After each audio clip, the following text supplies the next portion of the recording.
Fala galera, vamos continuar nossa aula sobre o Estado Novo, né?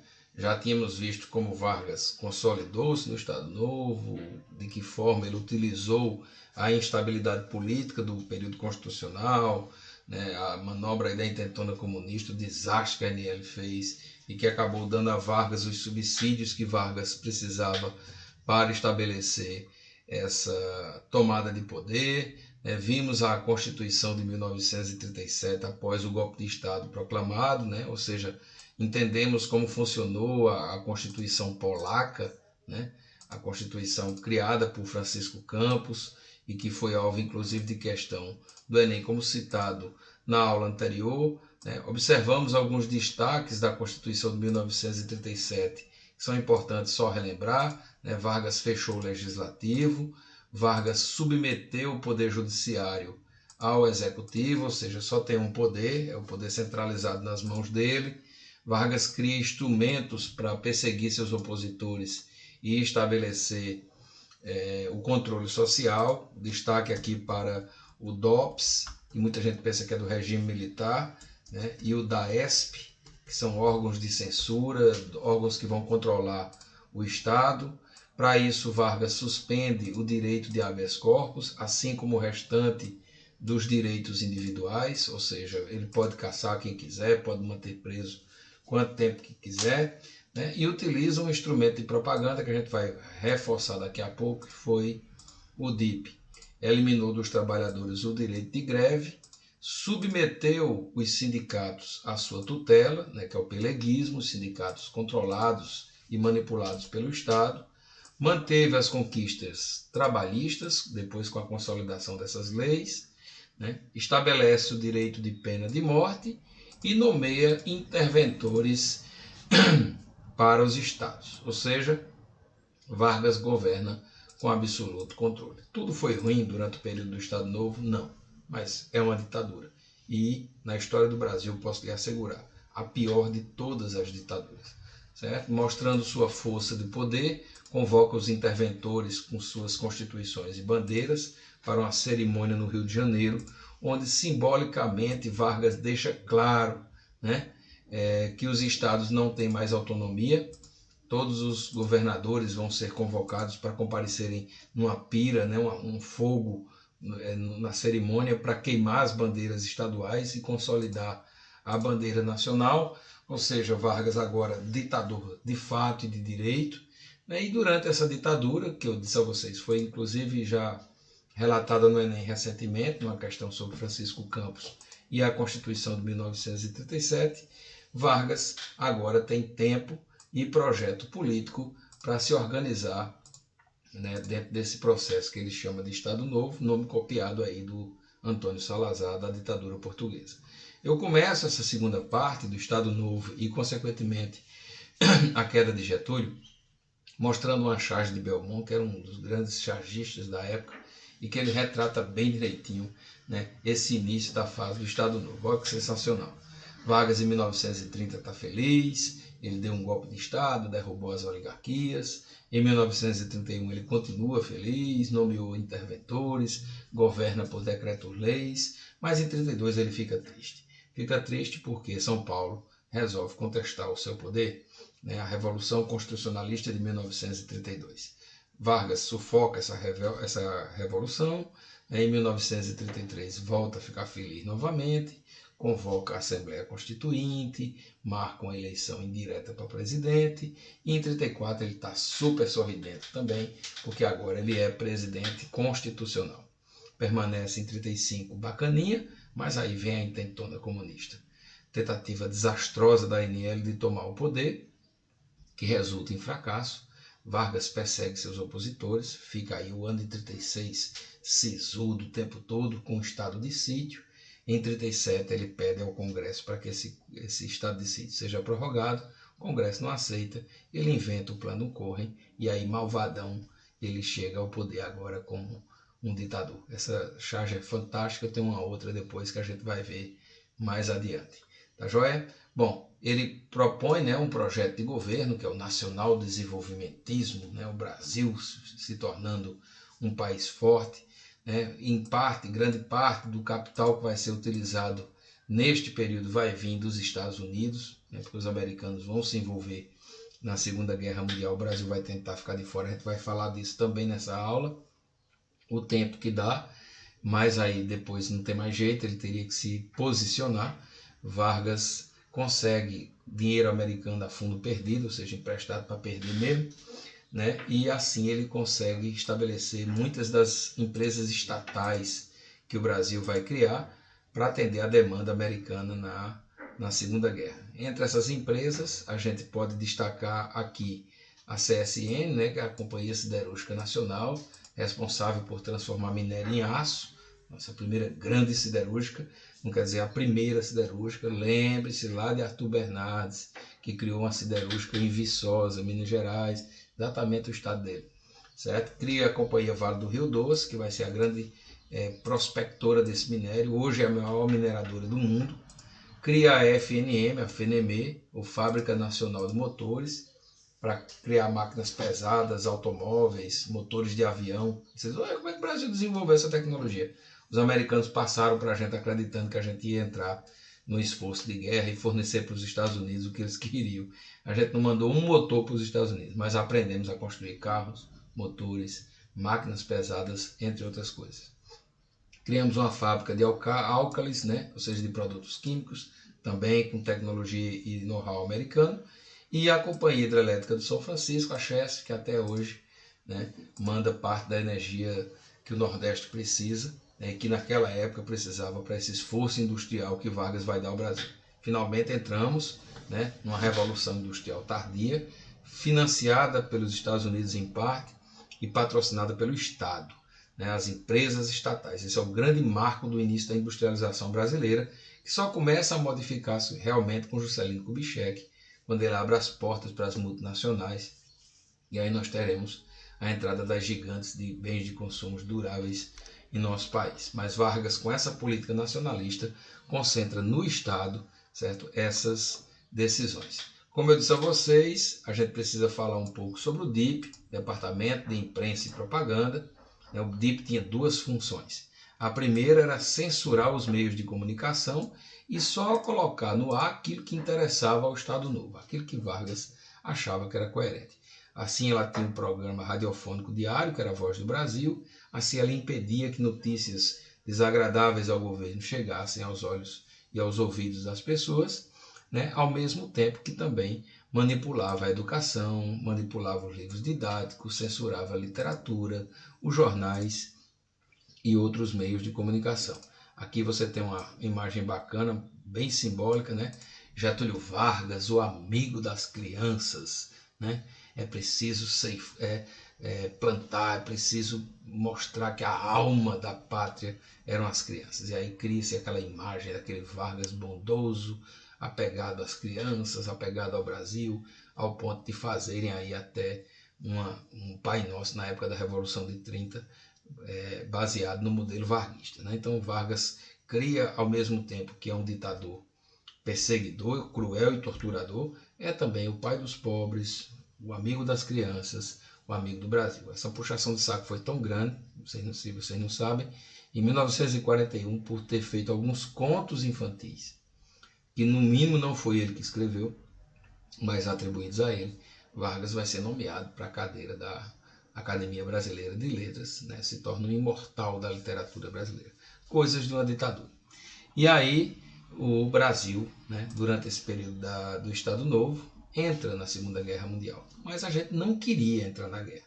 Na verdade, era uma forte pressão, né, do governo americano para que Vargas entrasse nesse conflito. Né? O Brasil mantinha uma relação muito boa com a Alemanha, inclusive era um dos nossos grandes parceiros comerciais, comprava nossa borracha, né, nosso minério, madeira, couro e uma série de outros produtos, café, algodão, e a gente vai, né, tentar manter essa situação, né? Essa pressão americana era cada vez mais forte para que a gente entrasse nessa guerra, tanto que o presidente dos Estados Unidos, Franklin Roosevelt, se abalou em ter que vir para cá, para o Brasil, se encontrar com Getúlio. Era meio que um ultimato: ó, Getúlio, ou tu entra ou a gente invade, porque a gente precisa do Nordeste brasileiro para chegar na África. e os Estados Unidos não estavam interessados em que o Brasil entrasse no confronto militar, até porque eles tinham medo de armar o Brasil e depois o Brasil, país continental, virasse uma potência que pudesse concorrer com os Estados Unidos. Eles queriam, na verdade, que a gente abrisse as portas para que eles utilizassem o Brasil como trampolim e fizesse isso. A visita vai surtir efeito, né? Vargas é pressionado, vai sofrer essa pressão muito grande, que você vê a imagem do Roosevelt e do Vargas atrás, né? num jipe militar. E quando os alemães souberam dessa aproximação com o Brasil, meteram torpedo, certo? Nos nossos navios, chegaram a afundar 19 deles, mataram mais pessoas, inclusive, do que a gente vai perder na guerra toda. Mais de 500 pessoas foram mortas nesses navios naufragados, e o Brasil, né, pressionado, acaba declarando guerra. Aqui você tem uma trajetória, depois você vai observar aí no texto, né, de como foi que se organizou a coisa. O Brasil oficialmente declara guerra à Alemanha e à Itália, né, em agosto de 1942. Né, o Brasil tinha um exército fraquíssimo nessa época, tinha que ser todo rearmado, teve que convocar reservistas, recrutas, médicos, enfermeiro.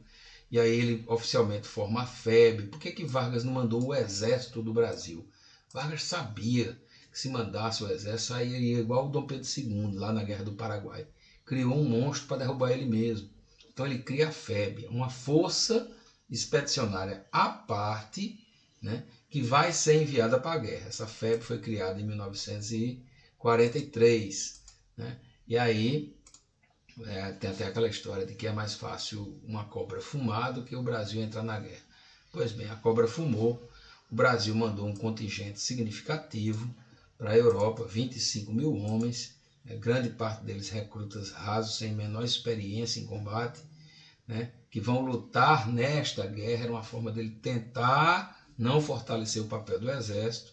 Nós vamos perder 450 soldados em combate.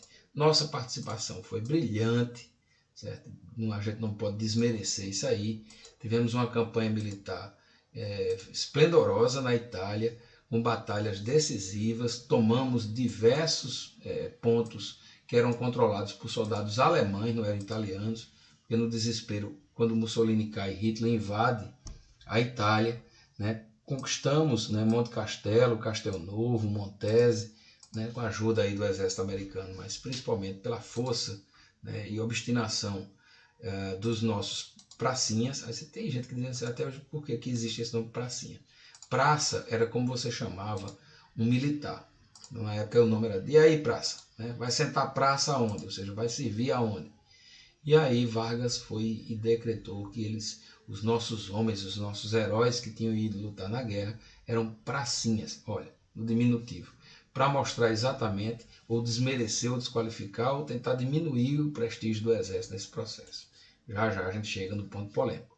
Aqui você vai ter as imagens dos principais locais de batalha, depois você dá uma olhadinha, né, onde é que a gente teve os principais combates, e aqui está, né, o cemitério onde estão enterrados, né, os soldados brasileiros, Pistoia, né, o cemitério de Pistoia, onde estavam, né, enterrados os soldados brasileiros, o cemitério que os italianos construíram, né, com todos os corpos dos nossos combatentes. Mas no ano de 1960, num acordo feito com o Brasil, a gente construiu um monumento e esses corpos foram retirados daí, trazidos para o Brasil. Hoje esse cemitério de Pistoia, ele só existe assim na foto. Beleza? E por que Vargas tinha tanto medo de que o exército se fortalecesse? Exatamente por uma questão simples.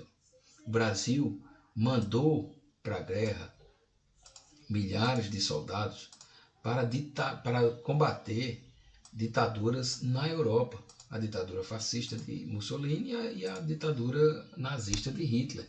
E a gente tinha um ditador em casa. Vargas sabia disso, que à medida que a guerra fosse chegando ao fim, né, o pessoal ia começar a questionar, por que a gente está derrubando ditadura lá e mantemos uma ditadura aqui? Então, as rejeições a Getúlio, elas começam a se avolumar, a coisa começa a se agravar.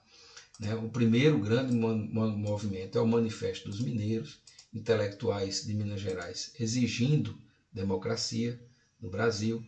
O segundo foi a UDN, a União Democrática Nacional, um partido criado exatamente para fazer oposição a Vargas. Né? Dizia que era preciso que houvesse uma eleição presidencial urgente, né? Que era preciso primeiro fazer uma eleição, né? Para depois fazer uma nova Constituição Democrática para o Brasil. Era um movimento. Vargas percebeu que esse movimento crescia. E veja como Vargas ele não tem escrúpulo político. Vargas percebe isso, chega para os comunistas e diz assim, ó, vamos fazer um acordo? Vocês são ilegais, o seu partido é ilegal. Vocês me apoiam para que eu fique no poder, para que eu conduza a nova Constituição. E quando essa nova Constituição sair, certo? Eu anistio vocês de qualquer crime e legalizo o Partido Comunista. Os comunistas ficaram doidos. Era uma oportunidade que os comunistas queriam. E aí eles perguntaram, e o que é que você quer em troca, Vargas? Olha, é simples. Vocês começam a apoiar, né, um movimento que eu vou incitar nas ruas de queremos Vargas, que a gente vai chamar isso aqui de queremismo, já foi questão do Enem também, certo? E dessa forma a gente diz, né, que se Vargas fica para elaborar a Constituição e depois da Constituição uma eleição, ou seja, Vargas queria ganhar tempo mais no poder para se organizar, talvez aí, quem sabe, em um novo golpe. Vargas se associa aos comunistas que ele tanto combateu e botou na cadeia. Luiz Carlos Prestes, que ele mandou matar a mulher e deixou na prisão, torturado inclusive, chegou a segurar o microfone para que Vargas falasse nos discursos. E aí os comunistas passam a apoiar o Queremos Vargas e a Constituinte com Getúlio. Esse queremismo ganha as ruas, ganha força, né? E Getúlio toma o segundo ato. O bicho é um gênio político, cara, um gênio. Ele decreta, né, para 2 de dezembro de 1945 eleições estaduais.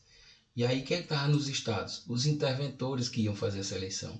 Ou seja, eles iriam manipular essas eleições e os governadores eleitos seriam todos pró-Vargas. Né? E aí o que é que os caras do exército perceberam? Ei, esse bicho é mais inteligente do que a gente pensava. Né? O que é que a gente precisa fazer? Vamos derrubar esse homem.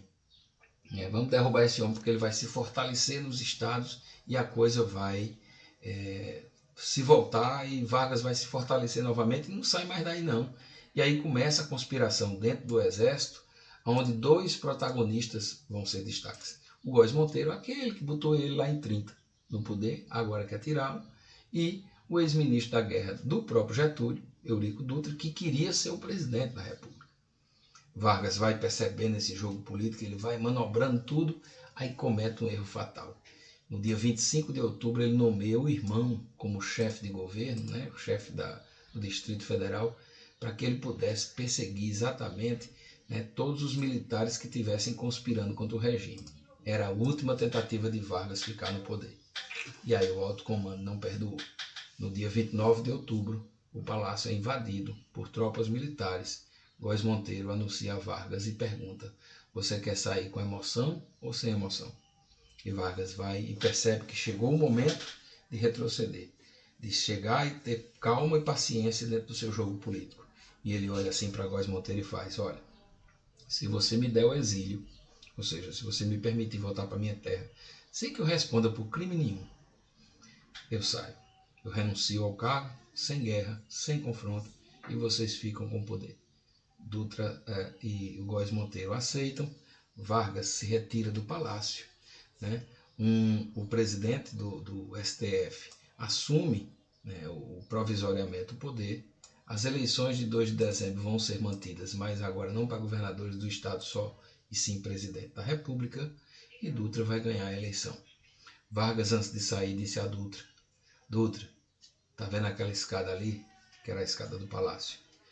Eu vou descer por ela, mas por ela eu volto, só que nos braços do povo. E aí a charge final para a gente terminar a nossa aula, ela é também genial. Olha que coisa maravilhosa. Vargas em 37, ele é o quê? O Führer Getúlio Vargas, o ditador. Vargas em 41 é o cidadão Getúlio Delano Vargas, em alusão ao Franklin Delano Roosevelt, que veio aqui buscar apoio dos Estados Unidos. E Vargas vai dar esse apoio com a entrada do Brasil na guerra. E em 45, Vargas tenta a última cartada para ficar no poder. se tornando o camarada Getúlio Vargasevich, né, nessa tentativa de associação com os comunistas. Vargas não tem partido. O único partido que Vargas olha e vê é o que ele enxerga no espelho. Ele.